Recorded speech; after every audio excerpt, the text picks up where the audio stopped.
Bruchim haboim, welcome everyone. We're about to begin Be'ezras Hashem together on Daf Samech Vov Amud Beis at the very new Mishnah. All of the previous Mishnahs told us various things a person, a woman or a man can go out with on Shabbos, included adornments, various jewelry. Also we saw certain bandages, certain things. If a person has refuah, most recently even a person who has a wooden foot, somebody who's a cripple, various things that he may or may not go out with. Now our Mishnah enumerates two additional things a person may go out with on Shabbos. Says the Mishnah, Habonim yoitzin b'kishorim. Young boys can go out with kishorim, with knots. The Gemara will have to explain what that is. Uvnei melochim bazoigin. And princes can go out with bells. Now bells we're talking about that are not mashmos kol. They don't make a bell ringing, either because it's stopped up, so therefore the bell does not sound, or because the clapper, the ingbal, is taken out.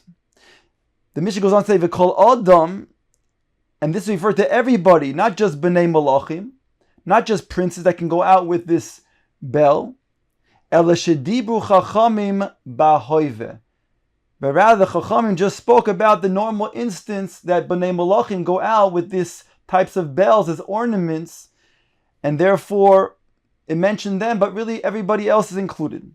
Says the Gemara, asking right away, my kisharim, what does it mention, what does it refer to when it says kisharim in the Mishnah? That the banim can go out with knots. Omar Ade Bari, Omar Rav Nachman Bar Baruch, Omar Rav Ashi Bar Ovin, Omar Rav Yehuda.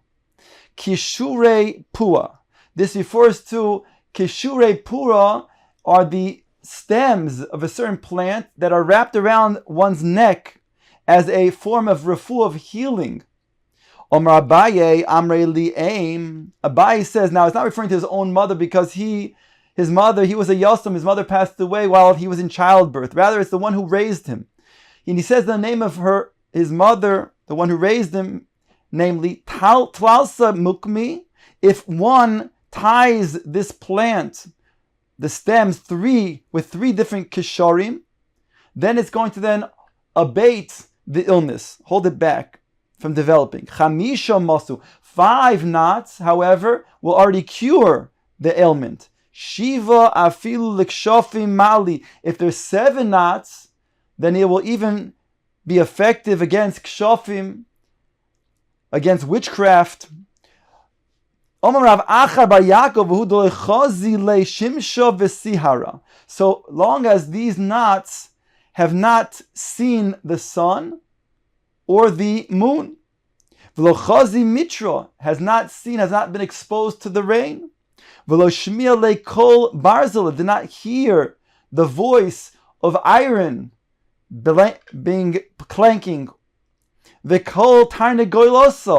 not the noise of a rooster, nigre, and not the voice, not the sound of footsteps.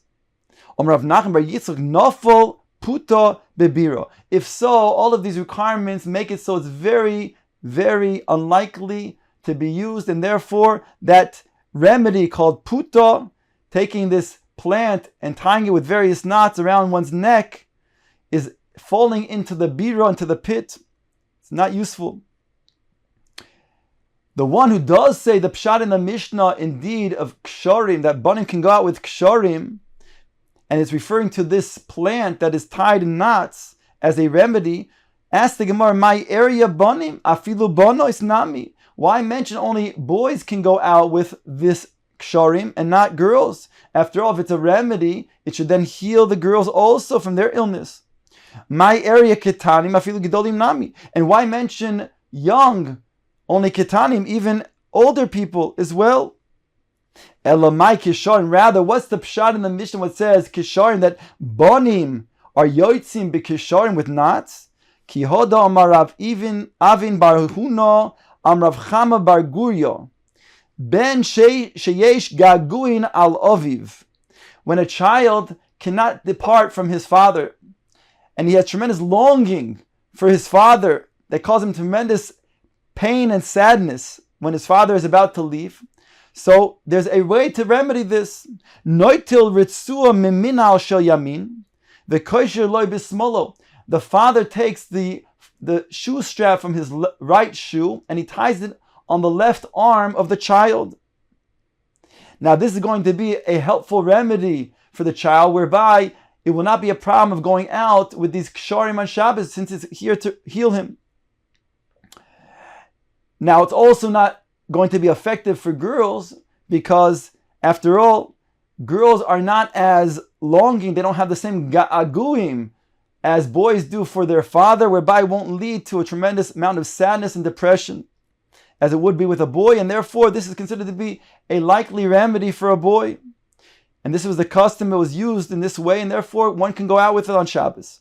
Omer Rav Nachman bar Yitzchok v'simonach tefillin. And the simon is tefillin. Just as one who is a regular right-handed person wraps the tefillin with his right hand on his left arm, so too we take the right shoestring of the father and we wrap it around the left arm of the child. Gemara says, "V'chilufa sakana." However, if you switch it around and take the left shoe strap and tie it on the right arm, it will cause even a greater sakana, leading to depression and melancholy of the child. V'amar Avin bar Huna amar Rav Chama bar Gurya sechufe kasa atibure b'shabta shapir dami. If a person wants to take a cup that was just filled up with hot water, after pouring out the water, he then puts it on a stomach of a person who's ailing, has a certain stomach ache, whereby he can put that on the stomach, causing the intestines to then feel better and be healed. That can be done on Shabbos, not considered to be a refuah that is asr by the Chachamim. Why? Normally refuah is asr midirabanan because of shchika samamonim. A person might be led to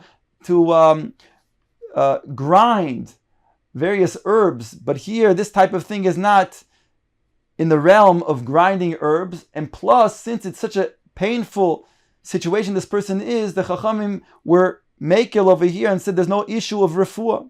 So therefore, it's mutter to be schufei kaso atibure on Shabbos. V'omar Avin bar Huna omar Rav Chama bar Gurya, another statement that he made, mutter lasuch shemen umelech b'Shabbos. If a person is inebriated, so one can take oil and salt and rub it on his palms of his hands and the palms of his feet to then sober him up. As the Gemara now recounts, Ki hod Rav Huna mi bei Rav. Just as Rav Huna was a student in the house of the Beis Medrash of Rav, V'Rav mi bei Rab Chia, and Rav, when he was a student in the Beis Medrash of Rab Chia mi bei Rebbe, and Rab Chia was a student in the Beis Medrash of Rebbe. Ki hava mevasmi, at times when they became inebriated, Maisi mishcha umilcha v'shayfi l'gavyosa didaihu v'gavyosa dekaraihu. They would then, the Rabbeim would take the oil and the salt and they would rub it on the hands and the palms of the feet of the students, whereby then they would call them to become sober. Va'amrein, they would say, Ki heiche detzil ha mishcha litzil chamre de planya bar planisa. Just as the oil becomes clear when it's on a hot body, so too may the wine become clear, meaning may the student become sobered up, and they would say his name, Ploni, the son of Plonis. V'ilo, and if this was not either available or was not effective, Maisi shia dedano v'shari lebemaya. Then they would take the covering of the chavis and they would sink it. They would put it into water. V'amra, and they say, Ki heichi de litzil hai shia, just as this covering of the chavis is litzil, is going to become also clear. Chamre de planya bar planisa. So too, hai shia litzil chamre de planya planisa. Also the wine should also become clear, meaning to say should sober this student, Ploni ben Plonis, as well. V'omar Avin bar Huna Omar Rav Chama bar Guya muter lechanek b'Shabbos. If a person's vertebrae fell towards his throat, there's a way to then heal by doing a therapy of chenek, certain type of choking. And this is permissible to be done on Shabbos. Again, we don't have the problem shchikas hamamonim, and also the pain that this person is enduring justifies the fact that it's able to be done on Shabbos as well. V'omar Avin bar Huna Amar Chama bar Guya, another statement that he made, lapufe rather, Yenuka b'Shabta shaper domi. If a person has a child, a young child, whose bones, let's say a newborn child, whose bones were moved as a result of the labor and the delivery, one can wrap the child up to straighten out his bones. One can do that on Shabbos. Rav Papa, the Gemara comments, Masni Bonim. Rav Papa taught Bonim plural, sons, children. Rav Zvid Masni Ben. Rav Zvid, he taught Ben singular. Rav Papa Masni Bonim v'Travayu Masni Luhu Ba'avim Bar Huna. Rav Papa taught Bonim plural, referring to both statements that were taught by Avin Bar Huna above. The first statement we saw, when a child has gaguim for his father. So this statement that was made in the name of Avin Bar Huna was that he takes the shoelace of the right shoe and puts it on the left arm of the child. Another statement that we saw in regards to a child just before was a person can wrap the child to straighten out his bones. Both, he said, or in the name of Avin Bar Huna. Rav Zvid Masni Ben. However, Rav Zvid, he taught Ben as follows: Kamaisa Masni Ba'avin Bar Huna. The first statement that we said in regards to Gaguim, where the child has a certain longing, a yearning for his father, that was in the name of Avin Bar Huna. However, Vahai, in regards to this latter statement of wrapping the child up to straighten out his bones, that was Masni La Rabba Bar Chana. He heard that statement being taught by Rabba Bar Chana. Dom Rabba Bar Chana Lefufe Yenuka B'Shabbato Shapir Domi. The Gemara brings another statement that Abaye said in the name of the mother, the woman that raised him. Omar Abaye Amr Li'aim, called Minyana Bishma De'ema. All of the different lachash that is being used for healing properties should then stay in the name of the person who is ill, in the name of his mother. The kolkatre bismola, and all of the knots that are done should be put on the left arm, like we saw earlier when the child has gaguim for his father. Another statement that Abaye said in the name of the lady, the mother who raised him, called minyane de mefarshik mefarshi. All of the lachash that is explicitly stated as how many times it is repeated, then that should then be done in the amount that it's stated. Udelo mefarshi, but if it doesn't say how many times one should repeat the lachash, then arboim v'chad zimni, it should be done 41 times. The Gemara now brings a brisa in regards to going out on Shabbos with another item. Yoitzin be'evin tekuma b'Shabbos. One may go out with an evin tekuma. An evin tekuma is a certain stone that is known to prevent miscarriages. So therefore, since it's made to prevent miscarriages, therefore it's a form of refuah, and therefore it's permissible for one to go out with such a thing on Shabbos. Mishum Rabbi Meir Omru, af b'mishkal evin tekum. Not only the evin itself, but even if one were to weigh, counterweigh something, an object that is the same exact weight as this evin tekuma, would also be permissible. Veloshehi pila, not only we're talking about a woman who had a history of miscarriage, elashema tapil, even a woman who was concerned about a future miscarriage, who never had an experience, never had any history. Veloshi ibra, not only a woman who was herself already pregnant, elashema tis'abe v'tapil, even a woman who was going to become perhaps pregnant and would be concerned about a miscarriage. Omar Rav Yeme bar Shlamya Mishmei da Abaye v'hu di ichavein v'iskaut. Referring to this Even tekuma, we're talking about that it was originally a specific type of weight. It was measured. This counterweight was exactly the same weight as this even tekuma. Boy abai mishkal the mishkal mai. What about if one takes another item and weighs it against the counterweight? Is that also okay? The Gemara leaves it teku as an unanswered question. Another statement that Abaye makes in the name of the mother, the woman who raised him. V'omar Abaye amr li'aim li'ishto bas yoima. If a person has a daily fever, what is the way to then try to heal this illness? Lishko zuzo chivarya. He should take a zuz, a white zuz, meaning a newly minted type of zuz. V'lezel melachto, and he should come to a deposit, a place where they have deposits of salt. V'lisko miskale milcha, and he should then weigh out the same weight of the zuz that is in salt, the weight of the salt as the same weight of this zuz. V'litzayir bechalalo the beitzover benira barko, and then he should tie it with a strand of a hair around his neck where the collar is. The Eloi, and if he cannot do this or it's not effective, leisuva parshas drochim, let him sit on the crossroads.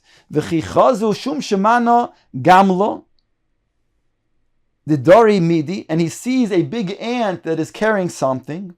Lishkele v'lishdiyei begufta de nachasha, he should take it and should throw it into a copper tube. V'listeme be'avro, and he should close it with lead. V'lichteme beshisin gushpanki, and he should seal it with 60 different types of seals.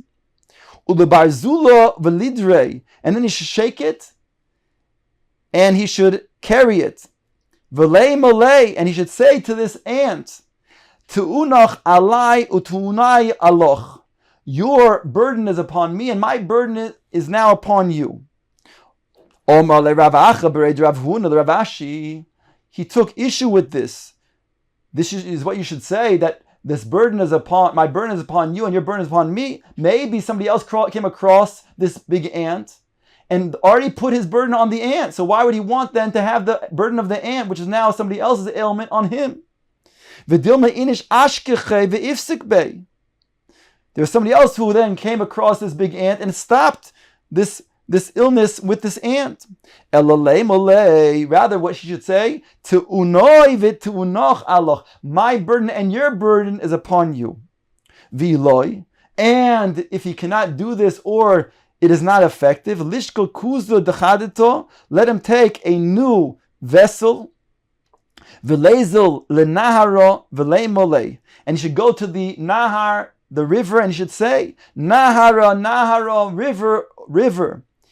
Osvin kuzo de maya, lend me a kli full of water, laorcha de ikloili, for the illness that has a visit upon me. V'lahader shav zimni al reishe, and let him take it and put it around his head 7 times. V'lashtiyan la'achore, and then he should pour out the water behind him to the river. V'leman, he should say the following: Nahara, or river. Shokol mayed dahavis li, take the water that you have given to me, la'orcha ikloi li, in place of the visitor, meaning the illness that visited upon me.